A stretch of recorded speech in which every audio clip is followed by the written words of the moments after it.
human trafficking.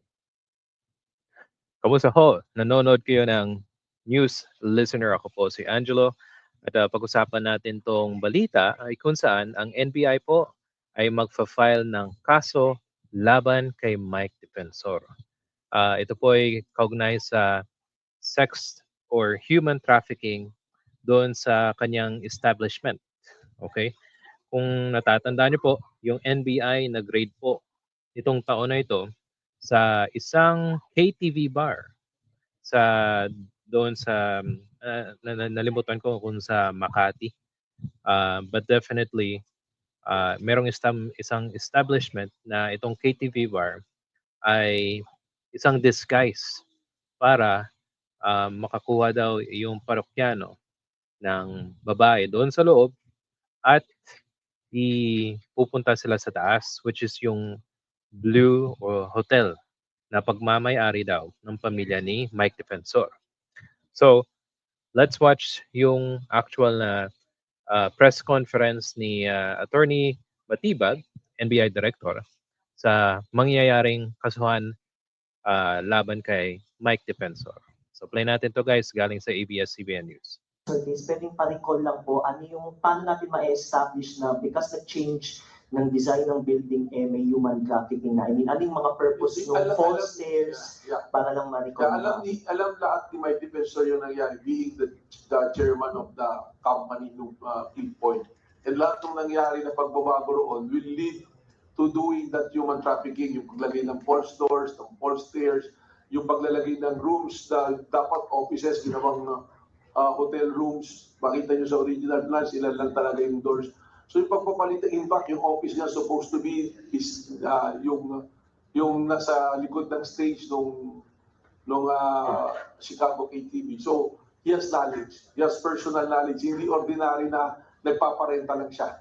Alam niya lahat yung pangyayari. He was the one who consented to the changes of the design in order to cater doon sa kanilang plano na human trafficking. Na-remember ko yung merong video guys eh. Pumunta yung NBI kasi meron ng signal sa kanila. So nung pumasok, pumunta sila agad doon sa parte sa likod. At meron daw parang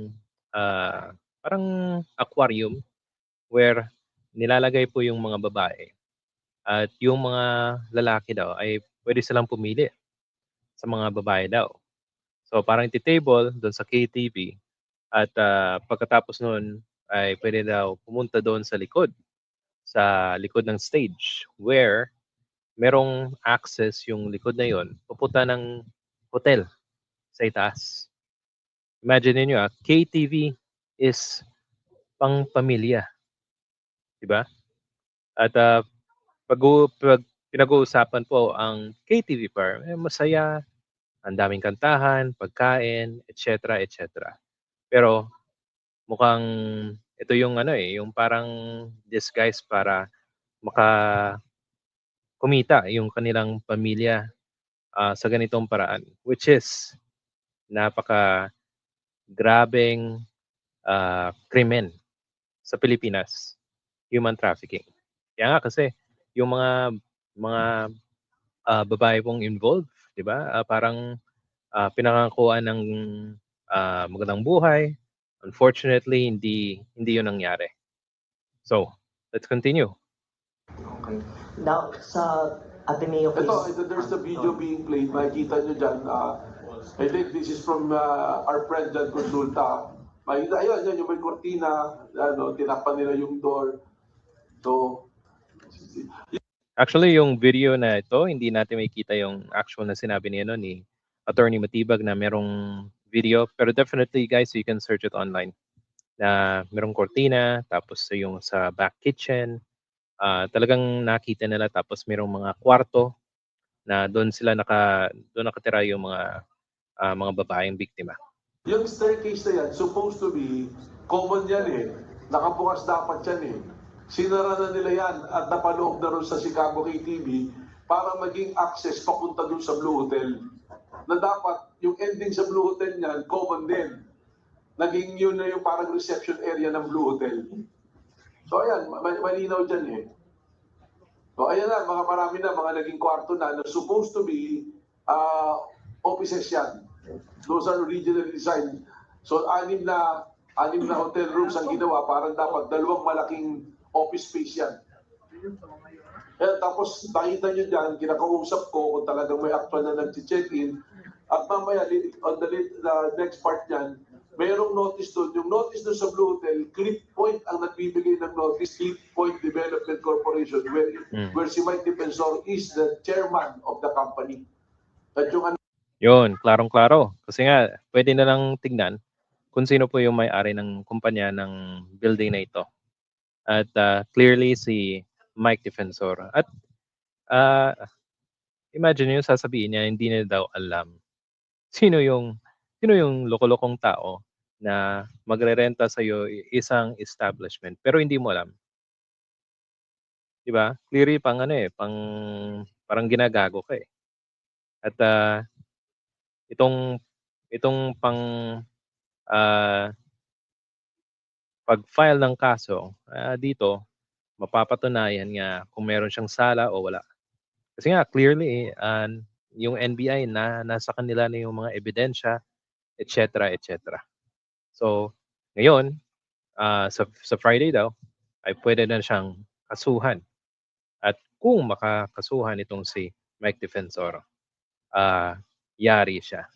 na lawyer, yun yung corporate secretary.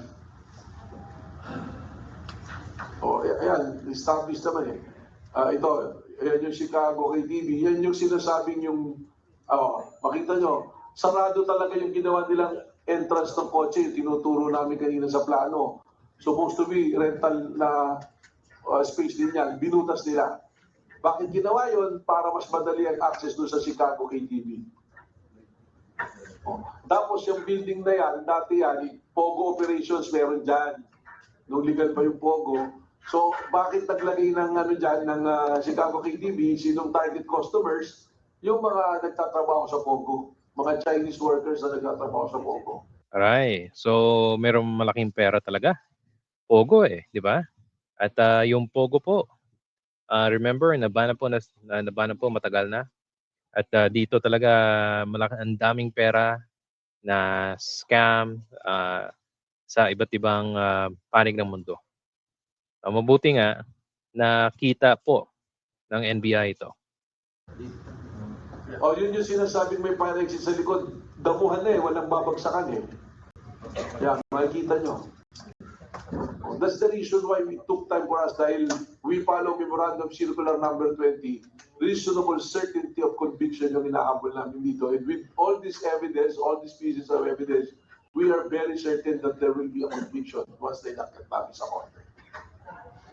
With regards po dito sa inyo po plano pong pagka-file ng kaso against former Congressman Mike Defensor, we can already foresee, sir, na meron pong sectors that will say ito po ay maliwanag na pamumulitika lamang. Maaaring